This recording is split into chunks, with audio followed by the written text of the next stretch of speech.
Hi there, welcome to No Nonsense Whiskey. My name's Vin PF, and on today's episode we've got a dram that I've been sitting on for a little while now. I'm very excited to bring this one to you. I will say at the top of the show, this brand sent me this bottle for review, so if that's not your bag then absolutely understand, but never mind, let's move on straight into the whiskey and see what we've got.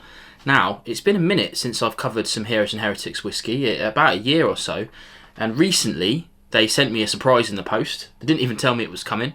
This one just dropped in, and it's this beauty here, this Tenet 29-year-old, as you would have seen on the title. But we'll get into that in just a moment. Because it's been so long since I've covered Heroes and Heretics, it's worth sort of re-bringing those to you guys. They're a relatively new independent bottler on the scene, and what they've been kind of gearing themselves towards is kind of really good quality casks for well, as I always say in most of their videos, they're not cheap, but unashamedly so, because the whiskey that they're providing is always top quality, always good value as well. So yeah, it's at the top end of some of the bottles that I would buy. It's between the £50 and £100 mark or beyond in this case, but they always present really good value to the drinker. Fair to say for any of the videos that I've done of theirs. This one then is their kind of new ultra premium range, which is going to be called the Tenet. There's going to be this one, and I think there was another one at least coming out, and probably more as we go on. What we have here is a 29-year-old secret Speyside. Now, I tried to do my thing. I got in touch with the guys who sent me over this and tried to see if they would tell me what distillery it is, but I guess they know I would probably tell you, right? But they couldn't tell me. So genuinely, we don't know. I've taken this to my local whiskey club. We've had a few guesses. I'm thinking it's something like Glenfiddich, Glenlivet. I've heard other people say Tormore or something like that, but genuinely, no idea. No idea. Have a quick look at the bottle then. The Tenet. It looks cool with a kind of gold leaf, stuff like that. It's pretty cool. Now, we've got some information I can give you as well from the back of it. You know, we have a secret Speyside distillery, as I said. It's a bourbon barrel. It's natural colour, so I'm gonna have a guess that it might be a refill cask for that many years, but we don't know for sure. Possibly. Now, if you're a sleuth, here we have a cask number. If it does its thing, does its zoomy thing, it's 1408830. So if you're a real sleuth, I did try and look around online, but if you know your Speyside distilleries and you know their numbering conventions, you might be able to kind of back assess that. But in any case, drop it in the comments below, because I'd like to know. Distilled on the 17th of June 1992 and bottled on the 10th of Feb 2022. So just over a year ago bottled. They've been sitting on this as well. But yeah, I wanted to make sure, I could have covered this any time in the last month. They sent this to me about a month ago. But I wanted to make sure that this was available when I did the video. It might not be available for much longer, but I wanted to make sure it was available. So if you are interested in this at all, you can go and check out the links below and check out. I think there's a little bit of a deal. I'm not going to go into that here today. I'm not here to sell you this bottle, but there might be a bit of a deal on if you're watching this video at time of release until the end of Easter. But check out the description below where I'll detail that. Now, this goes for 160 quid on their website, which is the only place you can get this right now. It was on Master of Malt a little while ago, but that's already gone. So this is the only place you can get it, down on the link. 48.9%, which brings it as cask strength, you know, for that many years.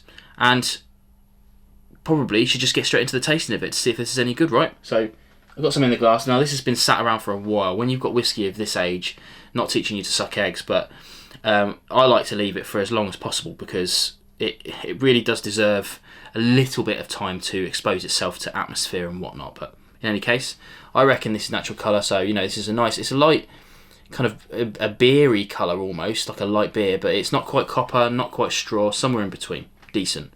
Let's get onto the nose and see what we've got then. Now for me, this is like, I mean, obviously you can distill pretty much anything anywhere these days with imports and whatnot, but for me this is a kind of a real classic Speyside nose. They've got that kind of really big, bold orchard fruits I always go for, so we're talking like the apples and pears, that kind of thing. For me, you know, it's the standard stuff, vanillas, honeys. I get a little bit of a back end of golden syrup on this. It's not, I'm not trying to say it's sweet, because it's not as sweet as that makes it sound, but it's just a really nice, fresh, easygoing smelling dram. It's not a bold and in your face at all, but you know, at that age, that many years, it's going to be kind of chilled out, right? Let's get onto the palate and see what we've got.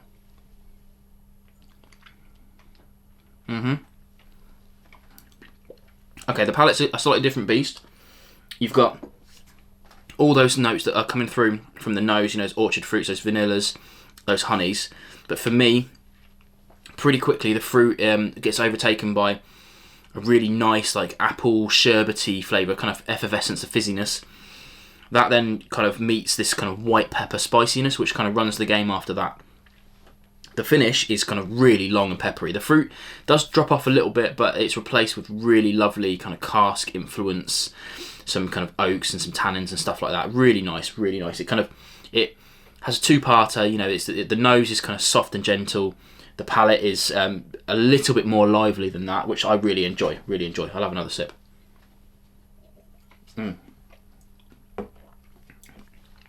Lovely, lovely. It's got this kind of like the quality. I mean, I don't get to say this very often because I don't get to cover really aged single malt whiskey much. I've covered some grains that are well aged, and you know I love that stuff. But there's a quality that comes along with well aged Scotch that you obviously just can't get from the younger ones. No matter what you do, no matter what cask choices you use, no matter how you design your new make, you can't match. And I'm not trying to say it's better or worse, but you just can't match those flavour profiles that you get from extremely good, well-aged Scotch.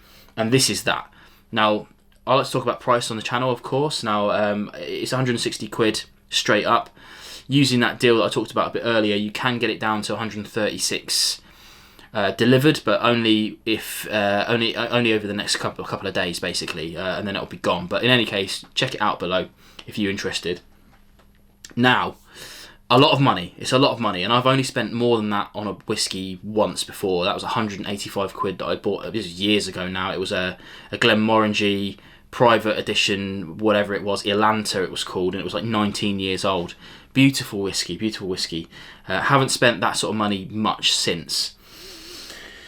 But looking online, especially right now, you're not going to find a 29-year-old Scotch, single malt Scotch, for anywhere near that sort of price. You're going to find some single grains, of course, but on Master of Malt, especially stuff that's available right now, you might be able to look on, you know, auction sites and whatnot, but who's got the time for that? You're not going to find a kind of readily available whiskey at that sort of price. So really, there's a couple of people I'm appealing to here. So people that can just afford this sort of stuff, then absolutely, if well-aged Scotch is your bag, then this is great. This is great stuff. Part of the fun is not knowing where it's from as well, I think. Having a good guess, taking it to your mates and see if they can have a guess, because no one's been able to agree that I've managed to have a little dram with. The other people are people that are just really interested in stepping up to that next bracket, spending a little bit more money to get something that's going to be pretty awesome, and you know, you're not going to be able to get something of this age any other way, basically. One final thought as well is, something you guys know from me is that I don't like opaque bottles. This one here, it's an opaque top, definitely can't see through that, but one fine addition to this that I really like is the bottom, you can see through it. So that for me, my big problem, I mean, I love the way that opaque bottles look. This looks obviously banging, but the thing I really hate about them is that you can't see when your last drams are left in the bottle. You can't see how much you've got left at the bottom. But I can now. So problem solved for me, and I've been saying this all along with people with opaque bottles. Give me a strip, give me something at the bottom just so I can see, just so I know that when I pick it up and pour it, that's going to be the last one, because I hate it when you pick it up and pour it and it's the last one and you didn't realise it. Only downside, I guess, is that if you're into keeping your bottles on the shelf, this one picks up a lot of fingerprints, well, just like any glass would, but now you can actually see it, so you have to give this one a little bit of a wipe every now and again. Comes in a cool box as well. Like that, like that. In any case, there you go. That's my review of the Tenet. Really enjoying that. This one's going to be a special one for me because I'm going to just leave it for not special occasions necessarily, but I'll definitely be not tapping into it as often, hopefully. But an absolute belter from Heroes and Heretics, knocking it out of the park again. Massive fan of their brand. If you're into it, check it out. If not, never mind. But I'll see you again on more Nonsense Whiskey videos, and I'll be covering more Heroes and Heretics in the future, I'm sure. Cheers.